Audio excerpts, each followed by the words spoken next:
kami ucapkan kepadamu, ya Bapa, di mana pada pagi hari ini kami masih memperoleh napas kehidupan yang daripadamu.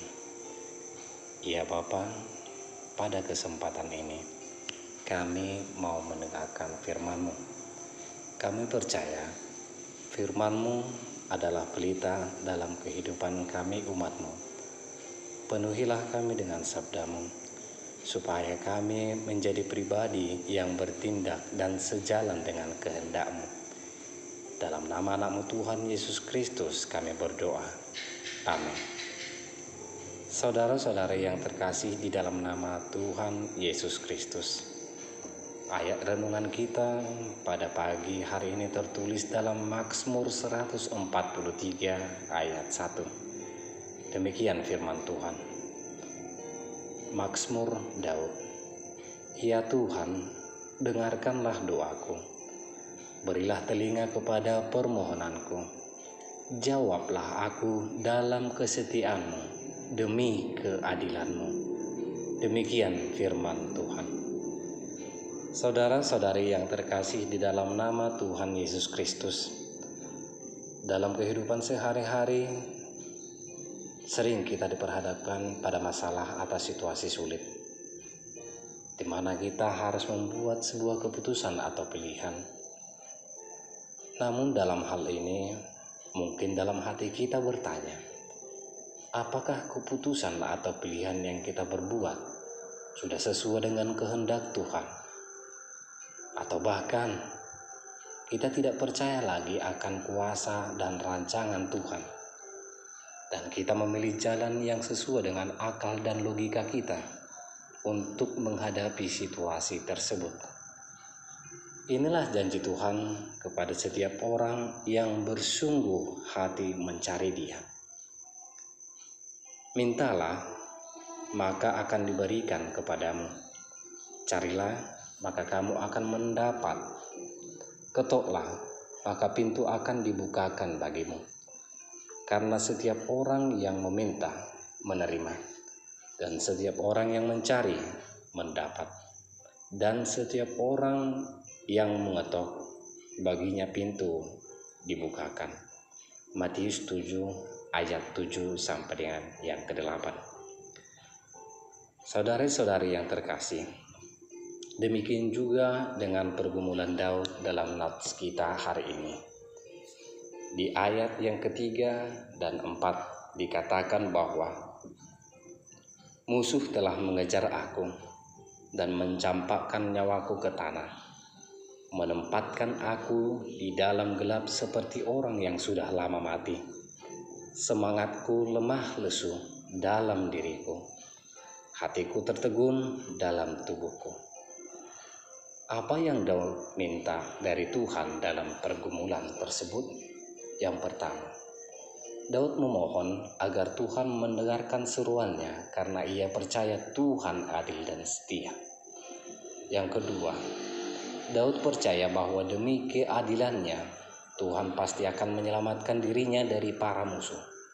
Sebaliknya, para musuhnya akan dibinasakan.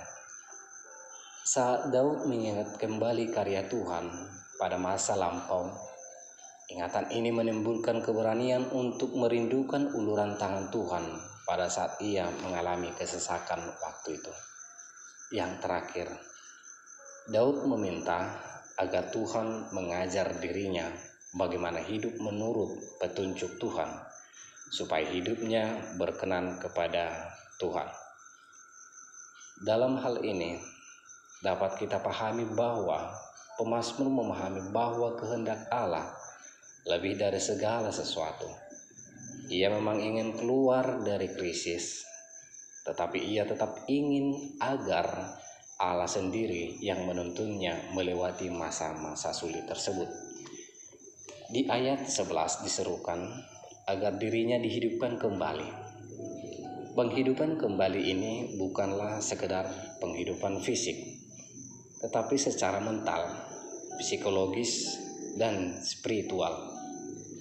Ia perlu mendapatkan kesegaran dan kekuatan baru untuk hidup. Saudara-saudari yang terkasih, yang menjadi pertanyaannya adalah, Sudah sejauh mana kita mencari kehendak Tuhan dalam kehidupan kita? Apakah selama ini hari-hari kita hanya disibukkan mengejar perkara-perkara duniawi, sehingga banyak kesempatan menabur dalam roh kita sia-siakan begitu saja? Jika kita menginginkan Tuhan dan kehendaknya menjadi fokus dalam hidup ini, maka kita harus mengisi pikiran kita dengan firman Tuhan setiap hari. Mengapa kita harus menempatkan Tuhan dan kehendaknya sebagai yang terutama dalam hidup ini? Supaya langkah hidup kita senantiasa dipimpin dan dituntun oleh Tuhan. Sebab kalau kita melakukan segala sesuatu menurut kehendak sendiri tanpa melibatkan Tuhan dan mengikuti kehendaknya, cepat atau lambat kita pasti akan jatuh dan tersesat. Oleh karena itu, apa saja yang hendak kita kerjakan dan rencanakan, biarlah kita serahkan sepenuhnya kepada kehendak Tuhan terlebih dahulu.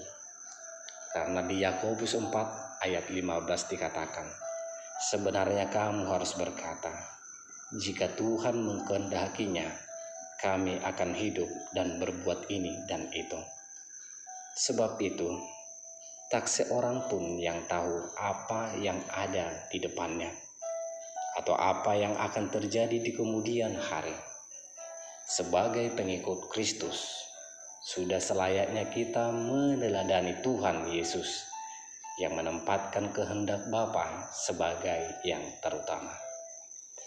Aku tidak menuruti kehendakku sendiri, melainkan kehendak Dia yang mengutus aku.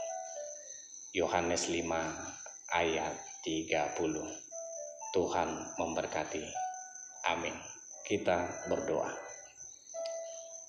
Terima kasih ya Bapa atas sapaan firman-Mu yang telah kami dengarkan pada pagi hari ini. Kami memohon kepadamu melalui dari Roh Kudus-Mu, kuatkan dan teguhkanlah iman kami dalam keadaan apapun. Terlebih lagi saat cobaan melanda kehidupan kami, karena kami yakin dan percaya hanya kepada Anak-Mu Tuhan Yesus Kristus sajalah kami menaruh pengharapan.